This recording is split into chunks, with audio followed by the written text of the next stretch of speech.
So you're going to call us this winter, and Kim's going to tell you when she answers the phone, how are we going to take care of you today? How's your furnace? And you say, I think I have a furnace. Turns out you actually have a boiler. Boiler, you're moving hot water through your house. And if you have a boiler system, there's a couple kinds, but one of the telltale signs is you're going to have baseboards down low. And so with those baseboards down low, it's running that hot water through there.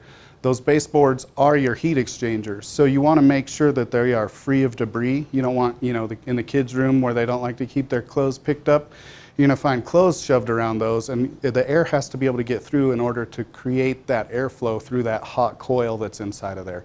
So we want to make sure that those baseboards are free and clear, and then they even have little dampers on them that you can open to let the air through as well.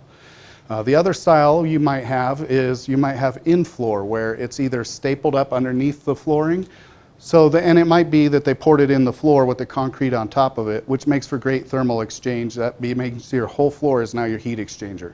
So that keeps it nice and toasty when you're walking across the floor. You don't have those cold tile mornings that some of us with furnaces get to experience. The only downside to boilers really is air filtration. We don't get to deal with any air filtration or humidifiers, but there are ways we can address both of those, where we can add air conditioning and we can add humidification to your house if you find yourself a little too dry even with that boiler system. So when you call in and Kim's saying, how can we help you today? You said, I think I need a service for my furnace, and it's a boiler. Yep, your boiler still needs a service too. We want to keep that heat exchanger clean. We want to check for gas leaks. We want to make sure we don't have any carbon monoxide leaks coming from that system. We want to make sure your pumps aren't noisy. You have zone valves because each one of your thermostats is connected to a zone valve down in your mechanical room. We want to make sure each one of those is communicating properly so that you don't find yourself with one really cold master bedroom and the rest of the house is hot because that zone valve failed in the mechanical room. There's a lot of things we can catch up front before it gets too darn cold to do that emergency after hours call that none of us like to make.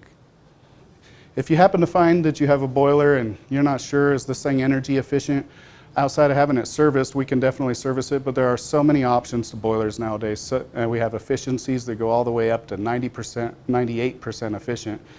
And when I talk to you about efficiency, I just want to make sure you remember efficiency is based off of gas usage. So if I tell you you have an 80% efficient boiler, that means every $1 of gas we dump in that boiler, 80 cents will stay in the house, 20 cents goes out that vent that goes out the top of the roof.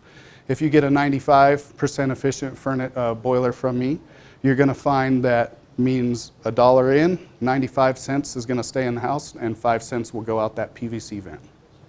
So there's plenty of upgrades to look at if you're thinking about it. It is a big investment, so you want to make sure you only have to do it once and that you got the right one when you did it.